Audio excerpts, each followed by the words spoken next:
Hello everyone, and today I have a really cool video. I want to talk about diplomacy and all the cool things that you can do with it. Okay, first things first is to do any kind of diplomacy agreements, you have to be either a leader or a diplomat. And if you click on your alliance members, you can see which ones are a diplomat and who's the leader, and those are the people that are able to mess with all of that stuff. And I just kind of quickly go over some things. Like we are in an alliance pact with US 2, and having an alliance pact prevents each other alliance from rallying for contesting or ravaging each other's land. So if I try to ravage the land, it comes up with a sign. It says, and you cannot ravage the land because you're in an alliance pact. If you want to break the pact, it will trigger an 8-hour truce, after which a war can be declared. So for 8 hours, you cannot do anything. So if I trigger this, 8 hours later, then I am able to ravage or contest the land. So that's that. And the way the ravaging works is, let's say we were neutral, meaning this alliance was neutral. Your land has to border the land that you want to ravage or contest.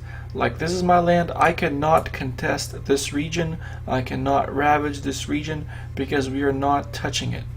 It has to actually physically touch your land for you to ravage or contest. So whenever you want to take your alliance to a better land, you have to slowly, one by one region, just keep taking till you put yourself where you want to be. So that's how that works. Now the way contesting works is you contest the land, so you rally on it. So you start a rally, you contest. We can't contest because we have 20 capitals. We got to liberate one, but I'm not going to. Contesting is you set a rally, your army marches, it attacks the capital. It either wins or loses. So if they reinforce, you might lose. If they don't reinforce, you may win. And contesting period begins. And for 8 hours, you are contesting this region. So the other alliance has 8 hours to set a rally and defeat you there, and the contest will stop, or they can just accept loss and let you have the region. And after those 8 hours, the land goes into protection, and for 8 hours after, so 8 hours of contest, then 8 hours of protection, and after that, the alliance can ravage it or contest it if they want to, but they cannot while it's protected. Okay, so that's that. Now I want to talk about ravaging. So the ravaging is this part here, and what this does, it ruins enemy's region for 4 hours.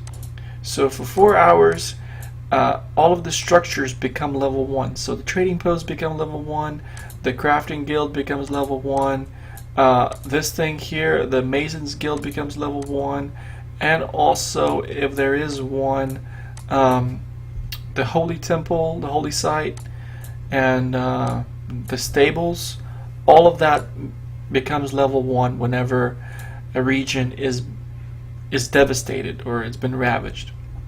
Now to ravage, you set the rally, you start ravage, you pick the time that you want to ravage. 5 minutes is always the best.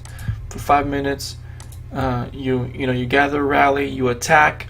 If you win, the ravage time takes 1 hour. So for 1 hour, the other alliance has a chance to fight you back and possibly win, defeat you, or they lose to you.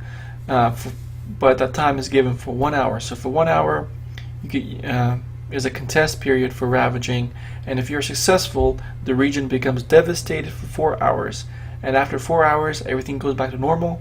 All the trading posts and crafting guilds become to the level they were previously at. But so here's the thing: whenever a region is devastated, crafting guild goes to level 1. Any tiles that spawn after that become like level 1 tiles or something like that. And so after the 4 hours is done, they still remain level 1 tiles. You have to, gather them for new ones to spawn in its place and replace these nice big tiles.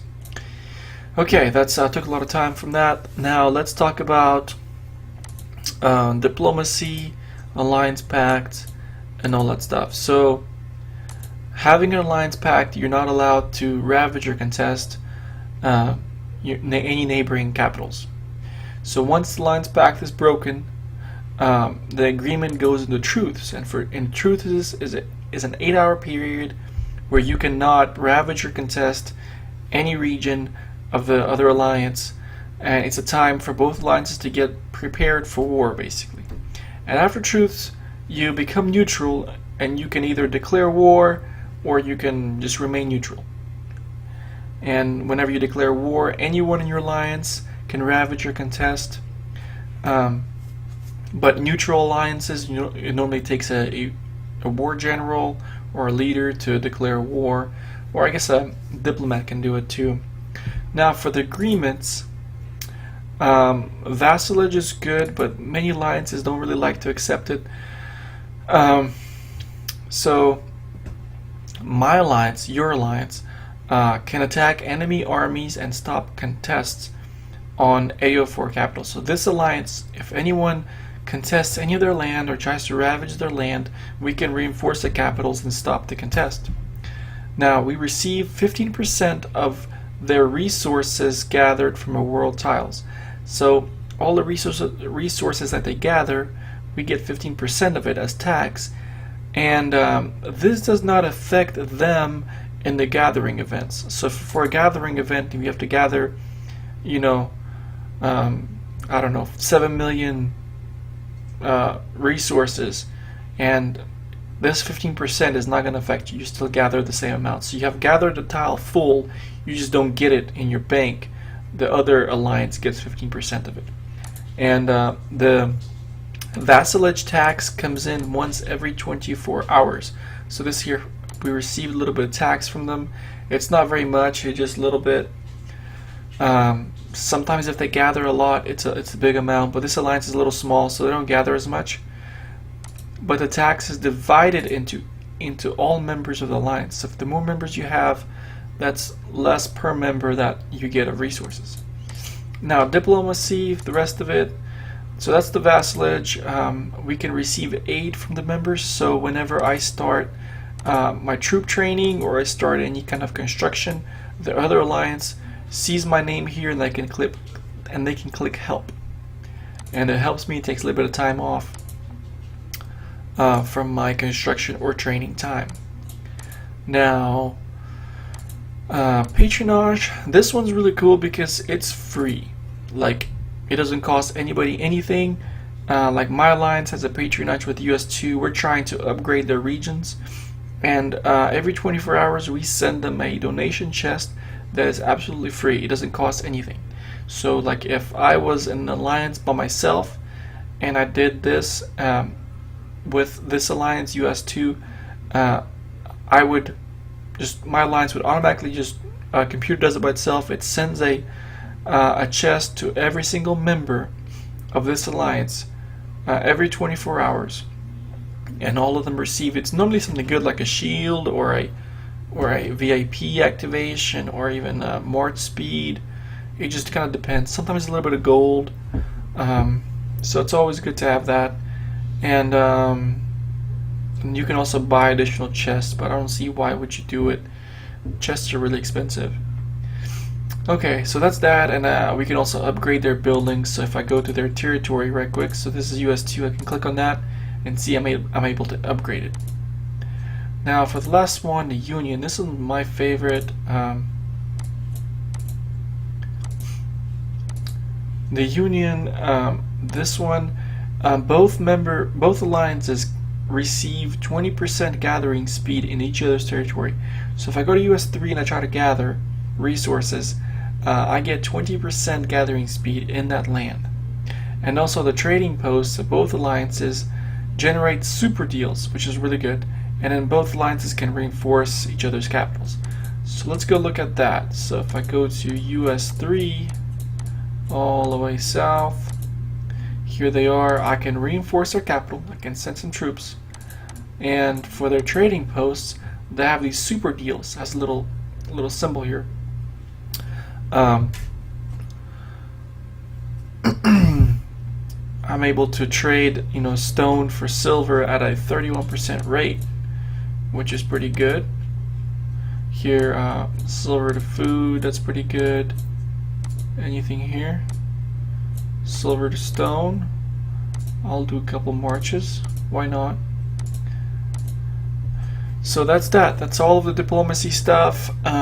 Everything kind of takes time. There is an event called Alliance Conquest, and to where you ravage or contest neighboring land. And to do that, if you are in an alliance pact, make sure that you break the pact 8 hours in advance.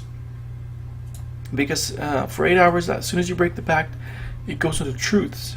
And for 8 hours, you're not able to do anything, you're just kind of stuck. And after truths, you can declare war and you can contest or ravage the land.